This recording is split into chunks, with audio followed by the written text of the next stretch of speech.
ಎಲ್ಲ ನನ್ನ ಪ್ರೀತಿಯ ವಿದ್ಯಾರ್ಥಿಗಳಿಗೆ ಪರಿಶ್ರಮ ನವೋದಯ ತರಬೇತಿ ಕೇಂದ್ರಕ್ಕೆ ತಮಗೆಲ್ಲರಿಗೂ ಸ್ವಾಗತ. 2026 ಮತ್ತು 27ನೇ ಸಾಲಿನ ಹೊಸ ಒಂದು ನವೋದಯ ಒಂದು ಕ್ಲಾಸ್ಗಳನ್ನು ಪ್ರಾರಂಭ ಮಾಡ್ತಾ ಇದ್ದೇವೆ.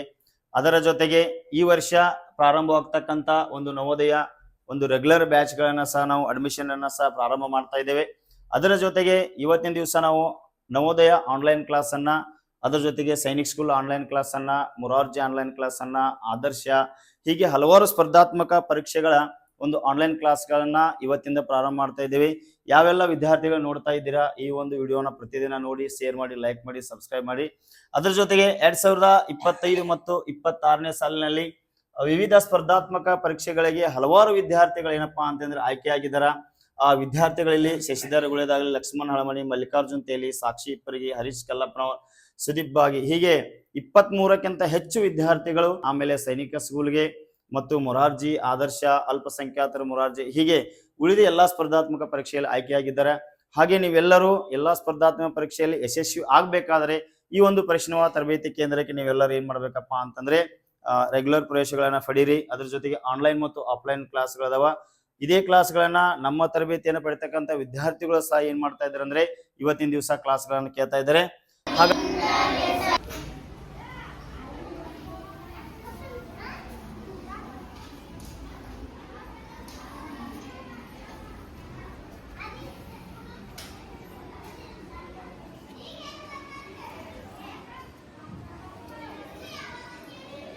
ಹಾಗಾದ್ರೆ ಈ ಒಂದು ಪರಿಶ್ರಮ ತರಬೇತಿ ಕೇಂದ್ರದಿಂದ ನಾವು ಇವತ್ತಿನ ದಿವಸ ಮೊದಲ ಕ್ಲಾಸ್ ಅನ್ನ ಪ್ರಾರಂಭ ಮಾಡ್ತಾ ಇದೀವಿ. ಈ ಒಂದು ಕ್ಲಾಸ್ ಅನ್ನ ನಮ್ಮ ವಿದ್ಯಾರ್ಥಿಗಳ ಜೊತೆ ನಾವು ಡಿಸ್ಕಷನ್ ಮಾಡಿ ನಿಮಗೆ ಕ್ಲಾಸ್ ನೀಡ್ತಾ ಇದ್ದೇವೆ. ಹಾಗಾದ್ರೆ ಇವತ್ತಿನ ಮೊದಲ ಪ್ರಶ್ನೆ ಏನಿದೆಪ್ಪ ಅಂತಂದ್ರೆ ಭಾರತದ ರಾಷ್ಟ್ರೀಯ ಕ್ರೀಡೆ ಯಾವುದು ಅಂತೇಳಿ ಪ್ರಶ್ನೆಯನ್ನು ಕೇಳಿದ್ದಾರೆ.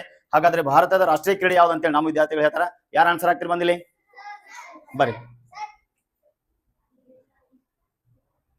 ಓಕೆ, ಯಾವ್ದಾಗ್ತದ? ಹಾಕಿ. ಕರೆಕ್ಟ್ ಆನ್ಸರ್ ಇದೆ.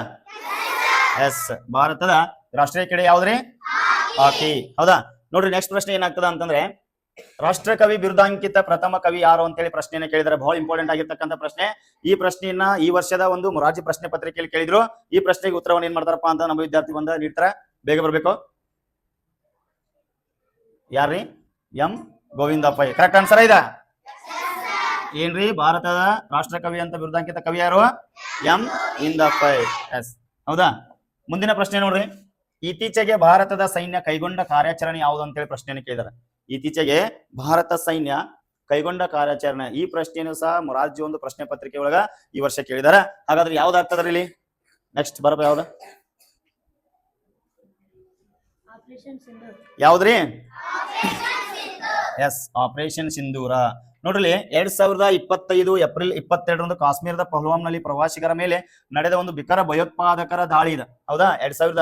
2025 ಏನಾಗ್ತದ ಅಂದ್ರೆ ಏಪ್ರಿಲ್ 22ನೇ ತಾರೀಕು ಏನಾಗ್ತದ, ಭಯೋತ್ಪಾದಕರ ದಾಳಿಯನ್ನ ಮಾಡ್ತಾರ ಕಾಶ್ಮೀರದೊಳಗ.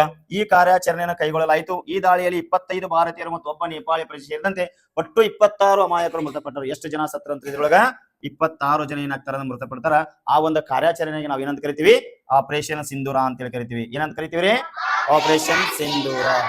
ಎಸ್, ಹಾಗಾದ್ರೆ ಮುಂದಿನ ಪ್ರಶ್ನೆ ನೋಡ್ರಿ, ಭಾರತದ ರತ್ನ ಪ್ರಶಸ್ತಿ ಪುರಸ್ಕೃತ ಏಕೈಕ ಕ್ರಿಕೆಟ್ ಆಟಗಾರ ಯಾರು ಅಂತ ಪ್ರಶ್ನೆ ಕೇಳ್ಯಾರ. ಭಾರತ ರತ್ನ ಪ್ರಶಸ್ತಿ ಪಡೆದಿರ್ತಕ್ಕಂತ ಏಕೈಕ ಕ್ರಿಕೆಟ್ ಆಟಗಾರ ಯಾರು ಅಂತ ಕೇಳಿದಾರೆ. ನಾಗರಾಜ್ ಬರಪ್ಪ.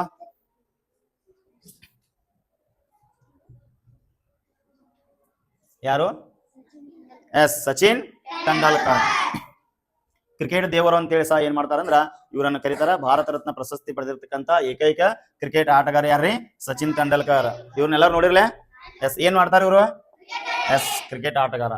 ಹಾಗಾದ್ರೆ ಮುಂದಿನ ಪ್ರಶ್ನೆ, ಭಾರತದ ರಾಷ್ಟ್ರೀಯ ಕ್ರೀಡಾ ದಿನ ಯಾವುದು ಅಂತೇಳಿ ಪ್ರಶ್ನೆ ಕೇಳ. ಭಾರತದ ರಾಷ್ಟ್ರೀಯ ಕ್ರೀಡಾ ದಿನ ಯಾವುದು? ಆಗಸ್ಟ್ 25 ನಾವು. ಕರೆಕ್ಟಾ? ಯಾವ್ದ್ರಿ? ಆಗಸ್ಟ್ 29. ಯಾವ್ದಾಗ್ತದ? ಆಗಸ್ಟ್ 29 ಭಾರತದ ರಾಷ್ಟ್ರೀಯ ಕ್ರೀಡಾ ದಿನ ಅಂತ ಕರಿತೀವಿ. ನೆಕ್ಸ್ಟ್ ನೋಡ್ರಿ, ಮುಂದಿನ ಪ್ರಶ್ನೆ ಯಾವ್ದಪ್ಪ ಅಂತಂದ್ರ ಭಾರತದ ಕ್ಷೀರಕ್ರಾಂತಿಯ ಪಿತಾಮಹ. ಭಾರತದ ಕ್ಷೀರಕ್ರಾಂತಿಯ ಪಿತಾಮಹ ಪ್ರಜ್ವಲ್. ಎಸ್, ಯಾವ್ದು ಕರೆಕ್ಟ್ ಆನ್ಸರ್? ಯಾವ್ದಾಗ್ತದೆ? ಡಾಕ್ಟರ್ ವರ್ಗೀಸ್ ಕುರಿಯನ್ನ. ಏನಂದ್ರೆ ಇವರು ಭಾರತದ ಕ್ಷೀರಕ್ರಾಂತಿಯ ಪಿತಾಮಹ. ನೆಕ್ಸ್ಟ್ ನೋಡ್ರಿ, ಮುಂದಿನ HAL ನ ವಿಸ್ತೃತ ರೂಪ. HAL ನ ವಿಸ್ತೃತ ರೂಪ ಯಾವ್ದಾಗ್ತದ? Options D. ಏನ್ರಿ? ಹಿಂದೂಸ್ತಾನ್ ಏರೋನಾಟಿಕ್ಸ್ ಲಿಮಿಟೆಡ್ ಅಂತೇಳಿ. HAL ನ ವಿಸ್ತೃತ ರೂಪ ಆದರ್ಶ ಪ್ರಶ್ನೆ ಪತ್ರಿಕೆಗಳು ಈ ಪ್ರಶ್ನೆಯನ್ನ ಕೇಳಿದಾರ. ಹೌದಾ, ಹಿಂದಿನ ಪ್ರಶ್ನೆ ಪತ್ರಿಕೆಗಳು ಹಲವಾರು ಸಾರಿ ಏನಾಗಿತ್ತು, ರಿಪೀಟ್ ಆಗೈತಿ. ನೀವೆಲ್ಲ ಏನ್ ಮಾಡ್ತೀರಿ, ಪುಸ್ತಕದಾಗ ಹುಡುಕಾಡಕ್ ಹೋಗ್ತೀರಿ. ಇಂಥವೆಲ್ಲ ಕೆಲವೊಂದಿಷ್ಟು ಪ್ರಶ್ನೆಗಳು ಏನಾಗಂಗಿಲ್ರಿ, ಪುಸ್ತಕದಾಗ ಇರುವುದಿಲ್ಲ. ಇವೆಲ್ಲ GK ಕ್ವಶನ್ಸ್. ಅರ್ಥ ಆಯ್ತಾ? ನೆಕ್ಸ್ಟ್ ನೋಡ್ರಿ, ಇಸ್ರೋದ ಪ್ರಧಾನ ಕಚೇರಿ. ಬಹಳ ಸಾರಿ ಪ್ರಶ್ನೆ ರಿಪೀಟ್ ಆಗೈತಿ, ಅದು ಬಹಳ ಸಾರಿ ಕೇಳಿದಾನ. ಇಸ್ರೋದ ಪ್ರಧಾನ ಕಚೇರಿ ಯಾವ್ದಂತೇಳಿ ಬರಪ್ಪ. ಇಸ್ರೋದ ಪ್ರಧಾನ ಕಚೇರಿ ಇರುವ ಸ್ಥಳ ಯಾವ್ದ್ರಿ? ಎಸ್, ಯಾವ್ದಾಗ್ತದ? ಬೆಂಗಳೂರು ಆಗ್ತದ. ಆಮೇಲೆ ಬೆಂಗಳೂರನ್ನ ಮತ್ತೇನಂತ ಕರೀತಾರ್ರಿ? ಸಿಲಿಕಾನ್. ಮತ್ತೇನದ ಇದಕ್ಕೆ ಹೆಸರ? ಕರ್ನಾಟಕದ, ಎಸ್, ಕರ್ನಾಟಕದ ರಾಜಧಾನಿ ಅಂತ ಹೇಳಿ ಕರೀತಾರೆ. ಮತ್ತ ಉದ್ಯಾನ ನಗರಿ ಅಂತ ಕರೀತಾರೆ. ಮತ್ತ ಎಸ್, ಸಿಲಿಕಾನ್ ಕಣಿವೆ ಅಂತೇಳಿ ಕರೀತಾರ. ನೆಕ್ಸ್ಟ್ ನೋಡ್ರಿ, ಕರ್ನಾಟಕ ಸರ್ಕಾರದ ಡಾಕ್ಟರ್ ಪುನೀತ್ ರಾಜ್ಕುಮಾರ್ ಯಾರಿವ್ರ? ಪುನೀತ್ ರಾಜ್ಕುಮಾರ್ ಯಾವ ಕ್ಷೇತ್ರಕ್ಕೆ ಸಂಬಂಧಪಟ್ಟಾರ? ಪುನೀತ್ ರಾಜ್ಕುಮಾರ್ ಯಾವ ಕ್ಷೇತ್ರಕ್ಕೆ ಸಂಬಂಧಪಡ್ತಾರ? ಬರ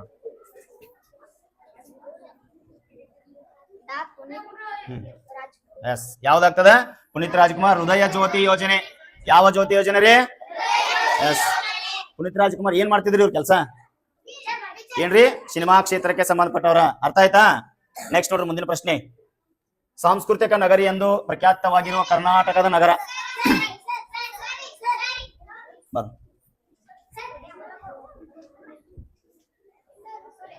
ಯಾವ್ದ್ರಿ? ಮೈಸೂರು. ಹೌದಾ, ಮೈಸೂರನ್ನ ಏನಂತ ಕರಿತಿದ್ರು? ಅರಮನೆಗಳ, ಆಮೇಲೆ ಮತ್ತ ಜಸ್ಟ್ ಸಾಂಸ್ಕೃತಿಕ ನಗರ ಅಂತ ಕರಿತಿದ್ರ. ಮೈಸೂರಾಗ ಏನೇನೈತಿ ವಿಶೇಷತೆ? ಅರಮನೆ ಎಲ್ಲೈತಿ? ಎಸ್, ಮೈಸೂರಾಗ. ಓಕೆನಾ? ಎಸ್, ಎಲ್ಲ ತೆಳ ಕೂತ್ಕೋರಿ. ಎಲ್ಲ ನನ್ನ ಆತ್ಮೀಯ ವಿದ್ಯಾರ್ಥಿಗಳೇ, ಇಲ್ಲಿವರೆಗೆ ಏನಪ್ಪಾ ಅಂತಂದ್ರೆ ಇಂಪಾರ್ಟೆಂಟ್ ಆಗಿರ್ತಕ್ಕಂಥ 10 ಪ್ರಶ್ನೆಗಳನ್ನ ನಾವು ಮೊದಲೇ ದಿವಸದ ಕ್ಲಾಸ್ಗಳಲ್ಲಿ ನೋಡಿದ್ವಿ.